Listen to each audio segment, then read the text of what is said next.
உலக நாடுகள் எல்லாம் இன்னைக்கு பயந்து இருக்கிற ஒரு சிச்சுவேஷன்.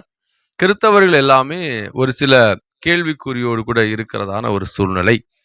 வேதத்தை நன்றாக வாசித்தவங்க இப்போ என்ன பண்ணுவாங்க அப்படின்னா, இது ஒருவேளை 3வது மகா யுத்தமா இருக்குமோ? ஆண்டவராகிய இயேசு கிறிஸ்துவுடைய வருகை நடக்குமோ? அப்படின்னு பயந்து தங்களை பரிசுத்தப்படுத்துவாங்க. வேதத்தை ஒழுங்கா வாசிக்காத, வேதத்தை நேசிக்காத, இந்த உலகத்தின் இச்சைகளையும் இன்பங்களையும் மட்டும் மையமாய் கொண்டு வாழ்ந்து கொண்டிருக்கிற கிறிஸ்தவர்கள் ஒரு கவலையும் இல்லாம அவங்க பாட்டுக்கு ஹாப்பியா வாழ்ந்துட்டு இருப்பாங்க. உண்மையிலேயே ரகசிய வருகையில பரலோகத்துக்கு போகணும்னு சொல்லி வாஞ்சையோடு காத்து கொண்டு இருக்கிறவர்கள் இப்ப என்ன பண்ணுவாங்கன்னா, இந்த சிச்சுவேஷனை சரியாக பயன்படுத்தி கொள்ளுவாங்க.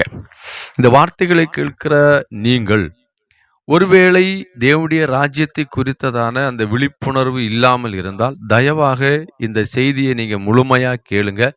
ஆண்டவராகிய இயேசு கிறிஸ்துவுடைய வருகை ரொம்ப சமீபமா இருக்கிறது. ஏற்கனவே நான் சொன்னது போல, எப்போ யுத்தம் வந்தாலும் கர்த்தர் வருவார், கர்த்தர் வருவார்ன்னு நீங்க சொல்லிக்கிட்டே இருக்கிறீங்க அப்படின்னு ஒரு கேள்வி இருக்கத்தான் செய்யுது. கர்த்தர் வருவார் என்று சொல்லுவது மாத்திரம்தான் ஒரு ஊழியருடைய கடமை அல்லது பொறுப்பு. அவர் எப்போ வருவாரு, எந்த டேட்ல வருவாருன்னு சொல்லி கணிப்பது ஒரு ஊழியருடைய கடமையோ பொறுப்போ கிடையாது. பைபிள் என்ன சொல்லுதுன்னா, அவர் வருகிறதான அந்த நேரத்தை இந்த உலகத்துல யாராலும் அறிய முடியாது, என் பிதாவை தவிர என்று இயேசு கிறிஸ்துவே சொல்லியிருக்கிறார். அதனால கணிக்க எல்லாம் முடியாது.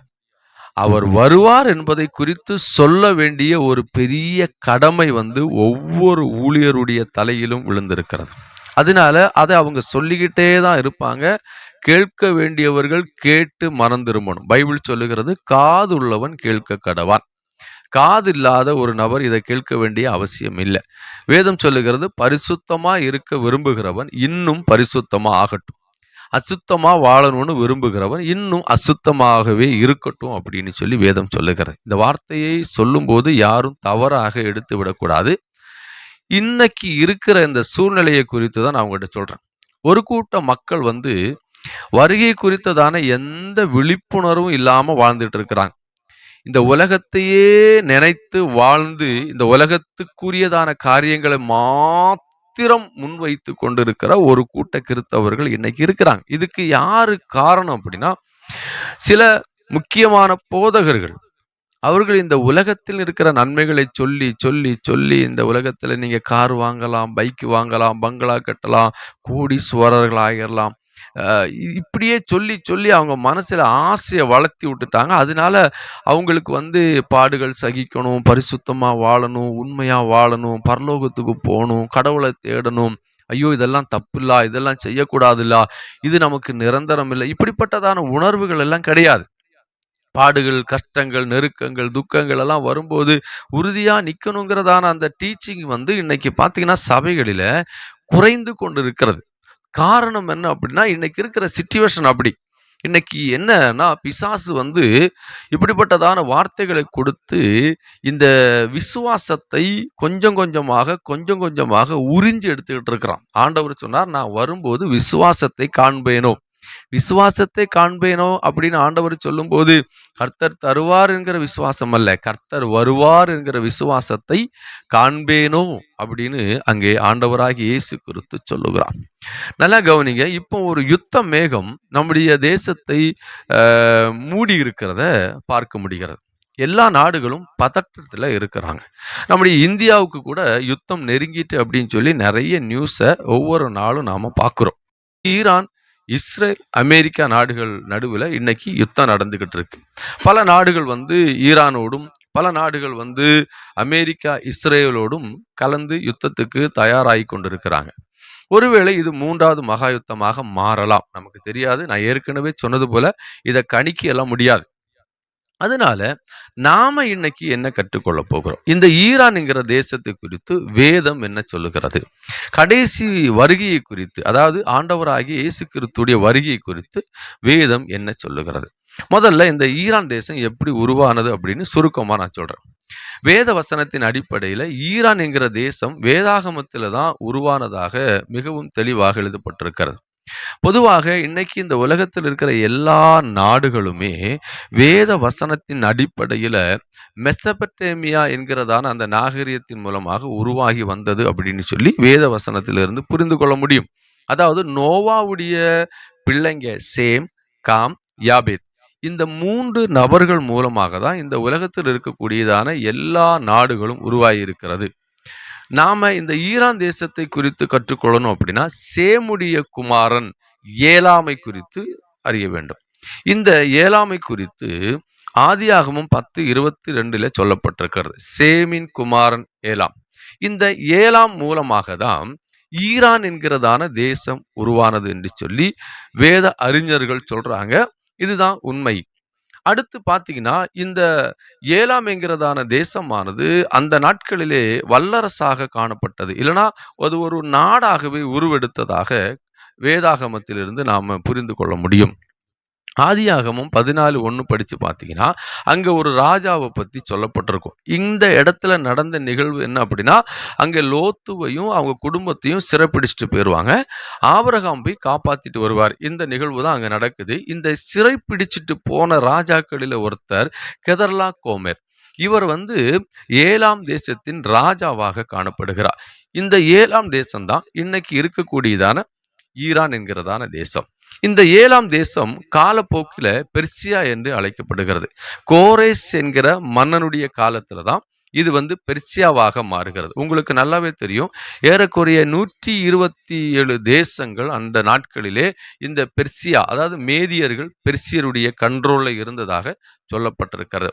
அது மாத்திரமல்ல, ஏசியா 44:28 கோரேஸ் என்கிற ஒருவர் வருவார் என்று சொல்லி முன்கூட்டியே ஏசியா தீர்க்க தரிசனம் உரைத்திருக்கிறதையும் நாம பார்க்க முடிகிறது. எஸ்தர், தானியேலுடைய காலத்துல இந்த மேதியர்கள் பெர்சியர்கள் பார்த்தீங்கன்னா உலகத்தை அடக்கி ஆண்டு கொண்டு இருந்தாங்க. அதாவது ஒரு வல்லரசாக காணப்பட்டது அப்படிங்கிறத நாம பார்க்க முடிகிறது. அது மாத்திரமல்ல, இந்த இயேசு கிறிஸ்து பிறந்தபோது அங்கிருந்து ஞானிகள் வந்தாங்க, கிழக்கிலிருந்து ஞானிகள் வந்தாங்க அப்படின்னு சொல்லப்பட்டிருக்கலாம். அதுல இந்த ஈரானியர்களும் இருந்தார்கள் அப்படின்னு சொல்லி சில வரலாற்று ஆசிரியர்கள் சொல்றாங்க. அதோடு கூட முடியல. அந்த பெந்தகோஸ்த நாளிலே ஆராதனை செய்து கொண்டிருந்த போது பரிசுத்தாவியானவர் அவர்கள் மேல் இறங்கின போது அங்கே இந்த ஏலாமியர்கள் இருந்ததாக அப்போஸ்தலர் 2:9 சொல்லப்பட்டிருக்கிறது. அப்போ இந்த ஏலாம்ங்கிறதான தேசம் இல்லைன்னா பெர்சியா என்கிறதான தேசம் தான் ஃபியூச்சர்ல, எதிர்காலத்துல அது ஈரான் தேசமாக மாறுகிறது அப்படின்னு சொல்லி நாம புரிந்து கொள்ள முடிகிறது. எசேக்கியேல் தீர்க்க தரிசன புஸ்தகம் 38:5 நீங்க படித்து பார்க்கும்போது இந்த யுத்தத்திற்கு பெர்சியர்கள் வருவாங்க, அதாவது இந்த ஈரான் தேசத்தார் வருவாங்க அப்படின்னு சொல்லி மிகவும் தெளிவாக எழுதப்பட்டிருக்கிறது. இதை குறித்து நாம பின்னாடி பார்க்க போறோம். அப்போ ஒரு விஷயத்தை நல்லா நீங்க புரிந்து கொள்ள வேண்டும். இந்த ஈரான் என்கிறதான தேசமானது வேத வசனத்தின் அடிப்படையில ஆதியாகமத்திலிருந்தே கொஞ்சம் கொஞ்சமாக உருவாகி இப்போது இந்த உலகத்தில் இருக்கக்கூடிய ஒரு முக்கியமான நாடாக காணப்படுகிறது. அந்த ஈரான் நாட்டுக்கும் இஸ்ரவேல் நாட்டுக்கும் தான் இன்னைக்கு யுத்தம் நடந்து கொண்டு இருக்கிறது. இந்த உலகத்துல முக்கியமாக 2 மகா யுத்தங்கள் நடந்திருக்கிறது. நான் ஏற்கனவே இதை பத்தி உங்ககிட்ட ஷேர் பண்ணியிருக்கிறேன். உங்களுக்கும் இதை பத்தி நல்லாவே தெரியும். 1914 துவங்கி 1918 வரைக்கும் முதலாவது மகா யுத்தம் நடந்துச்சு. இரண்டாவது மகா யுத்தம் 1939 துவங்கி 1945 முடிவுக்கு வந்தது. இந்த 2 மகா யுத்தங்களும் பார்த்தீங்கன்னா ரகசியமாக இஸ்ரவேல் ஜனத்துக்கு சாதகமாக இருந்தது அப்படின்னு தான் நாம சொல்ல முடியும். எப்படி அப்படின்னா, வேத வசனத்தின் அடிப்படையில ஏசாயாவின் தீர்க்க தரிசன புஸ்தகம் 66ஆம் அதிகாரம் 8வது வசனம் சொல்லுது, தேசம் ஒரே நாளில் பிறக்குமோ, ஒரு நிமிஷத்தில் ஒரு ஜாதி பிறக்குமோ அப்படின்னு சொல்லி இந்த இடத்துல ஆண்டவர் ஒரு தீர்க்க தரிசனத்தை ஏசாயா மூலமாக எழுதி வச்சிருக்கிறார். அதாவது இந்த இஸ்ரவேல் தேசம் என்பது கிபி 70க்கு பிற்பாடு ஒரு மரித்து போன எலும்புகூடுகளுக்கு சமமாக இருந்தது அப்படின்னு எசேக்கியேல் தீர்க்கதரிசி அங்கே தெளிவாக தீர்க்க தரிசனம் சொல்லுகிறார் 37வது அதிகாரத்துல. இது உலர்ந்து போன எலும்புகள், இது உயிர் பெறுமா? பாருங்க, உலக நாடுகள் எல்லாம் இஸ்ரவேல் நாட்டை கவனிக்கும்போது, அது ஒரு அகதியாக பல பல நாடுகளிலே சிதறி கிடக்கக்கூடிய ஒரு குறிப்பிட்டதான ஜனங்கள்.